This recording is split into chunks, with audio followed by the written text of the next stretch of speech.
Bugun milliy sertifikat imtihonida tushgan savollarni tahlil qilishda davom etamiz. Bu savol 28-dekabrda ham imtihonga tushgan edi. Qanday ishlaymiz o'rganib qo'yamiz o'rtoqlar.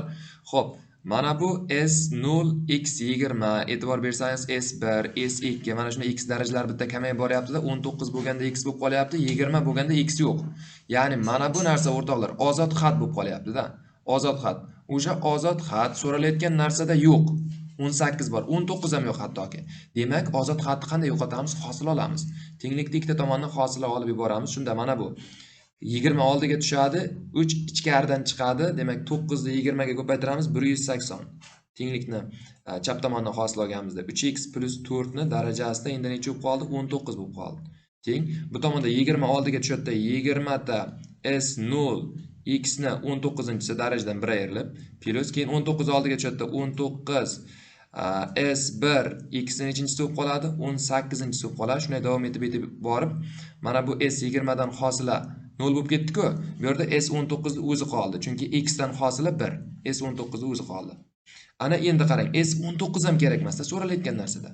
Yana hosil olamizda, buni ham yo'qotib yuboramiz. Shunda 19 tepadan tushadi, 3 ichkaridan chiqadi. Buni ko'paytirsak, xo'p, 10260 bo'ladi. Yana hosil olyapmiz ikkita tomondan ham. Tushunarli? Xo'p, shunda nima bo'ladi? Teng. Teng masala. Mana bu yerda 3x plus 4 ni nechinchisi bo'ladi endi?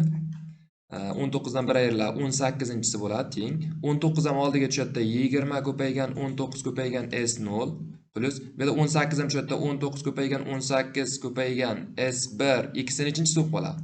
Mana bu yerda x ni, mana bu yerda 18-chi qolib ketdi. Bu endi x ni 17-chi bo'lib qoladi. Shunday davom etib borib, mana bu S19 yana yo'qoladi-da, oxirida S18 qoladi. S19 ozod xat-ku, hosila 0 bo'lib ketdi. Ana endi qarang, bizda so'ralayotganda mana qarang. 1 plus, 1 minus, 1 plus, 1 minus ketyapti. X larning o'rniga -1 qo'yib yuborish kerak. Shunda 10260 qoladi bu tomonda, chunki -1 bo'lsa -3, 4, 1 bo'lib ketadi. 10260 o'zi bu tomonga -1 qo'ysak x o'rniga. 18-darajasi uni plus qiladi-da, 20 ko'paygan 19 ko'paygan S0 ni o'zi bo'ladi.